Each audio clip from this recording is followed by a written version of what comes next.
If you've been thinking about buying a new home in the Temecula Valley, you need to watch out for these 5 costly mistakes that we see buyers make all of the time. So today I want to show you exactly how to avoid those mistakes, what it could cost you if you did fall into one of those, and potentially how you can fix some of those scenarios, so stay tuned.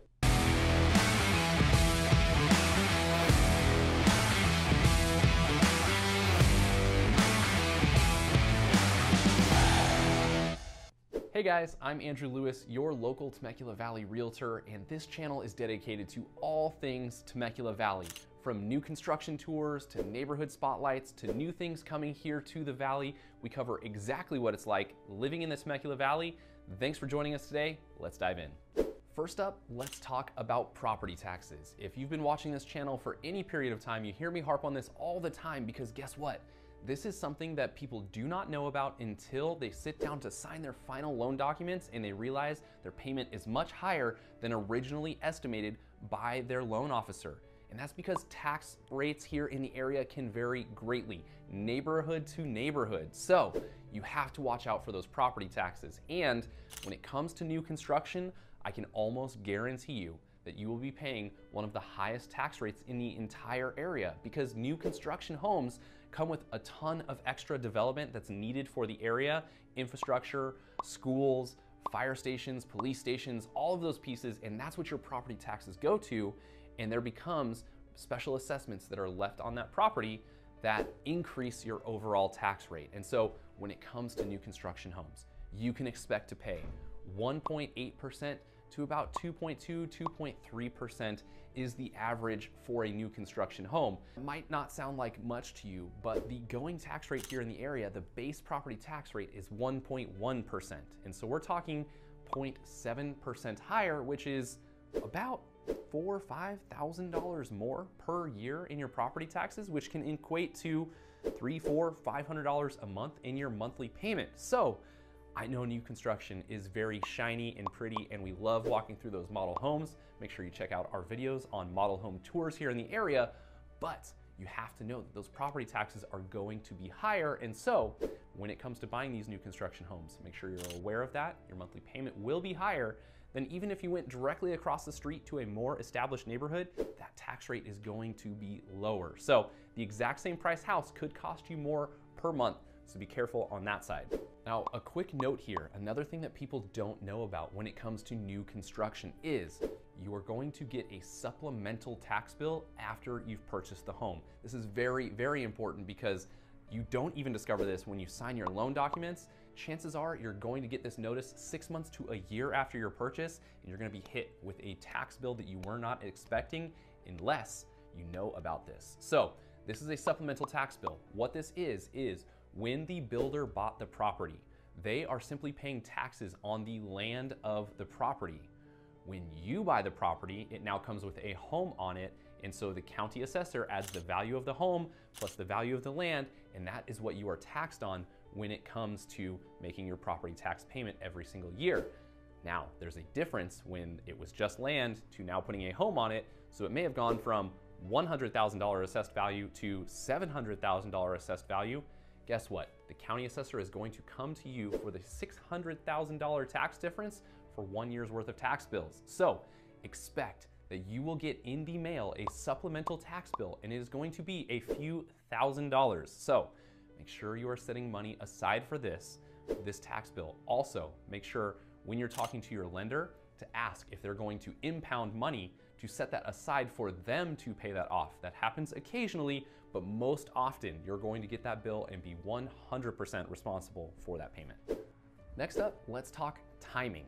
When it comes to buying new construction, you are often buying before the home is ever even built. Now, there are exceptions to that rule. Sometimes builders have quick move-ins or homes that fall out of escrow.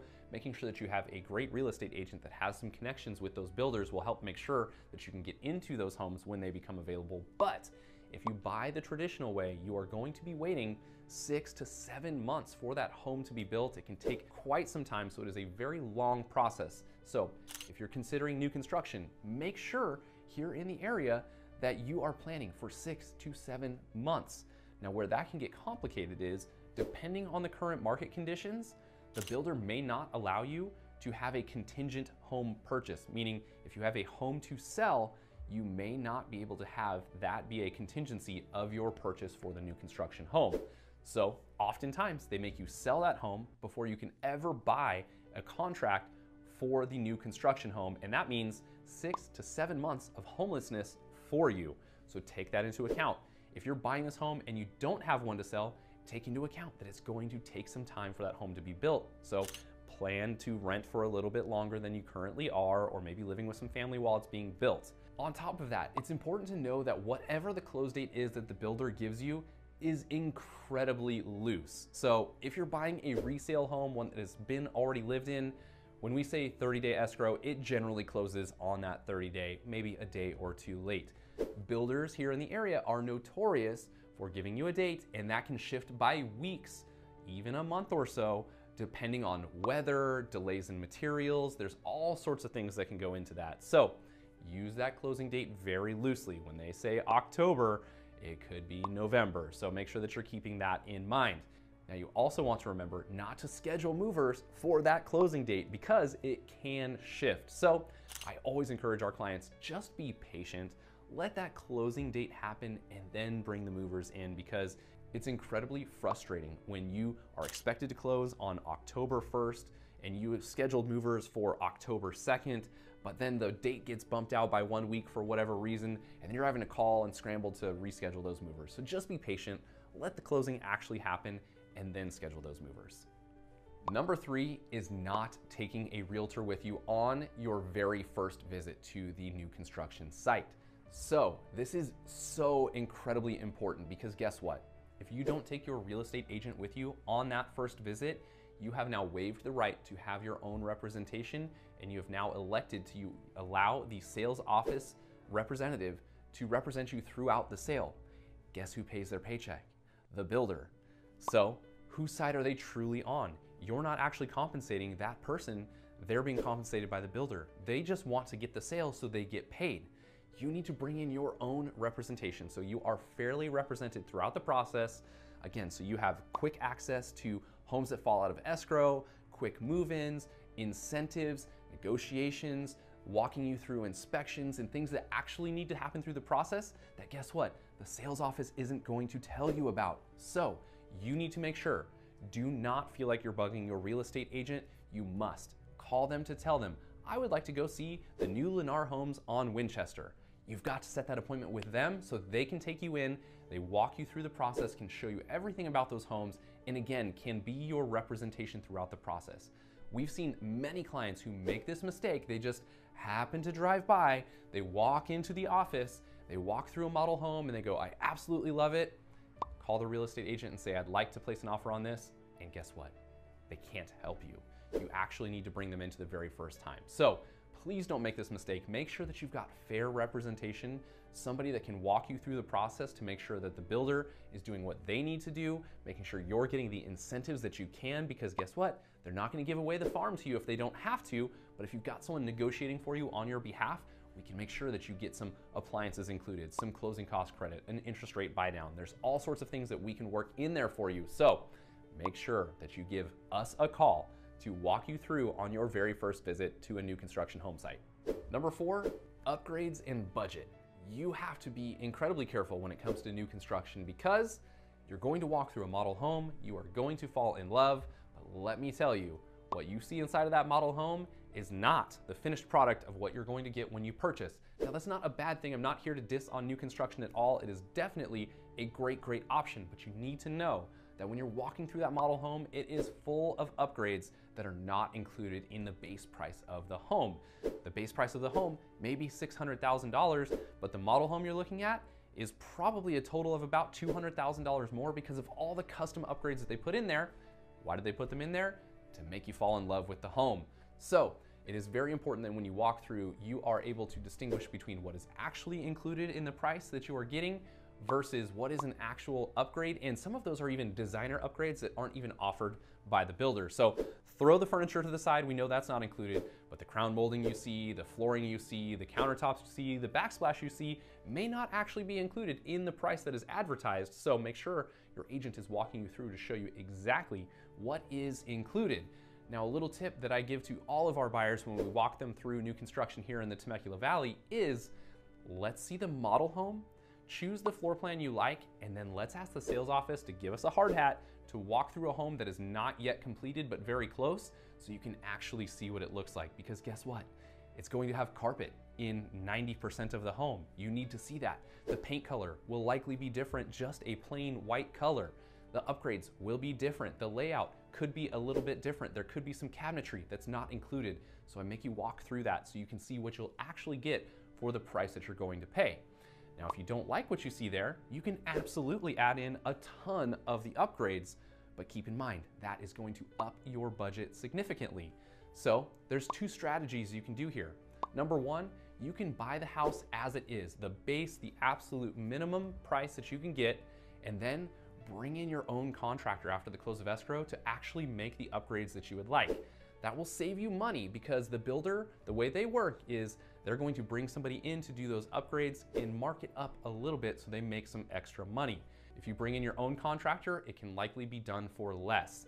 Now, on the flip side, if you allow the builder to do it, while it may cost you a little bit more money, it can actually be rolled into the loan for the home. So if you don't have $20,000 to $30,000 of extra cash on the side, this may be your only option where you actually let the builder do it, it gets rolled into the price of the home and then financed for you, and you're just paying it in your standard monthly payment.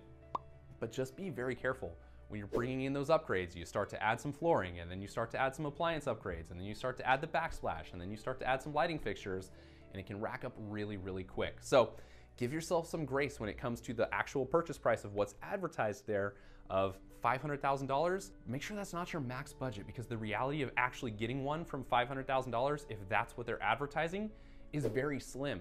There's also lot premium upgrades. If they feel the lot has a tiny bit of a view, the price goes up. If they feel the lot is ideally faced one different direction, it goes up. If it's a little bit more square feet than the other ones, it goes up. So be prepared for that as well. So again, just make sure if your budget is $500,000, you're not going in looking at $500,000 new construction homes, because there's gonna be some extras added in there.